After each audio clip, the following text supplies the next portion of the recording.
Time تو ختم ہو گیا لیکن میرا دل چاہ رہا ہے میں ایک اور نعمتوں کے لیے دو مختلف الفاظ کا استعمال. نعمت کا لفظ اردو میں ہے نعمہ، عربی میں کہتے ہیں نعمہ، نعمتن. اس کی بھی دو جمع ہیں. اگر دو جمع ہوگی تو ایک ہوگی کم کے لیے، ایک ہوگی زیادہ کے لیے. یہ میں پہلے سمجھا دوں. جس طرح سنبلات اور سنابل تھا نا، وہی بات یہاں پر ہوگی. لیکن اس کی دو جمع کیا ہے میں دکھا دیتا ہوں آپ کو. نعم اور انعم. نعم اور انعم. انعم کہتے ہیں نعمتوں کے لیے لیکن کم، اور نعم کہتے ہیں نعمتوں کے لیے مگر زیادہ. ایک ہے جمع قلہ، دوسری ہے جمع کثرہ. اللہ تعالیٰ اپنی نعمتوں کے بارے میں کہتے ہیں وَأَسْبَغَ عَلَيْكُمْ نِعَمَهُ ظَاهِرَةً وَبَاطِنَةً. اللہ تعالیٰ نے تم پر اپنی نعمتیں اڈیل دی جو ظاہر ہیں اور جو باطن ہیں.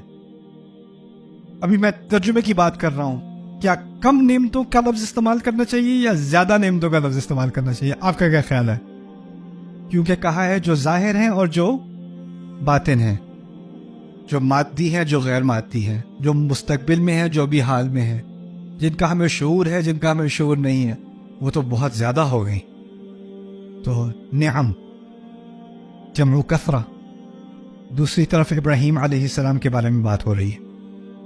سورۃ النحل میں ابراہیم علیہ السلام کے بارے میں بات کرتے ہوئے اللہ تعالیٰ کہتے ہیں شاکرن، کہ وہ شکر گزار تھے، لِأَنْعُمِهِ، اللہ تعالیٰ کی نعمتوں کے شکر گزار تھے. اللہ تعالیٰ کی نعمتوں کے شکر کون؟ ابراہیم علیہ السلام. لیکن یہاں استعمال کیا انعم.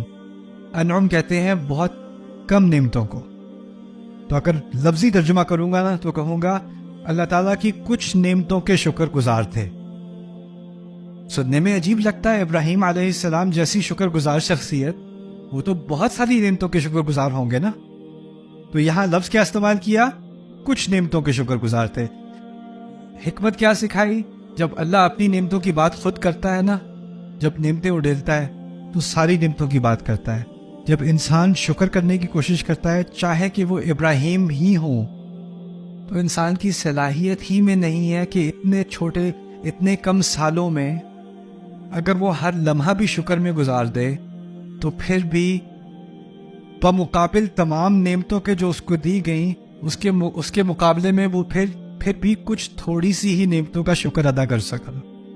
اس کی صلاحیت میں ہی نہیں تھا کہ وہ اتنی ساری نعمتوں کا شکر ادا کر سکے. تو کہا ابراہیم علیہ السلام کے بارے میں شاکرن لِأَنْعُمِهِ. اور اس سے ہمیں کیا سکھایا؟ ہمارا شکر کبھی کافی نہیں ہو سکتا کیونکہ نعمتیں ہمیشہ زیادہ ہوں گی، ہمارا شکر ہمیشہ کم ہوگا. اگر ابراہیم علیہ السلام کے لیے کم ہے، وہ ساری زندگی شاکرن اسم استعمال کیا ان کے لیے، یعنی وہ ہمیشہ شکر کی حالت میں تھے، پھر بھی انعم. ان کے شکر میں کوئی کمی نہیں ہے، یہ انسان کی کمی ہے.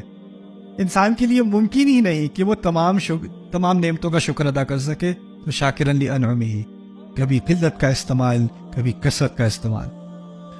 عجیب جو اداس کرنے والی بات پتہ ہے کیا ہے؟ ترجمے میں آپ پڑھو گے اس آیت کو یا اس آیت کو، کیا لکھا ہوگا؟ نعمتیں. ادھر 7 بالیاں، ادھر 7 بالیں، ادھر 7 بالیں. کوئی فرق نظر آئے گا ترجمے میں؟ نہیں. جی میں نے قرآن ترجمہ پڑھا ہے، مجھے سمجھ میں آتا ہے. جی سمجھ میں تو آتا ہے، لذت نہیں آتی قرآن کی، اور خوبصورتی نہیں آتی. اور یہ چیز انشاءاللہ تعالی ہم مزید ایکسپلور کریں گے کل کے سیشن میں، اور نہیں، ہاں کل کے سیشن میں.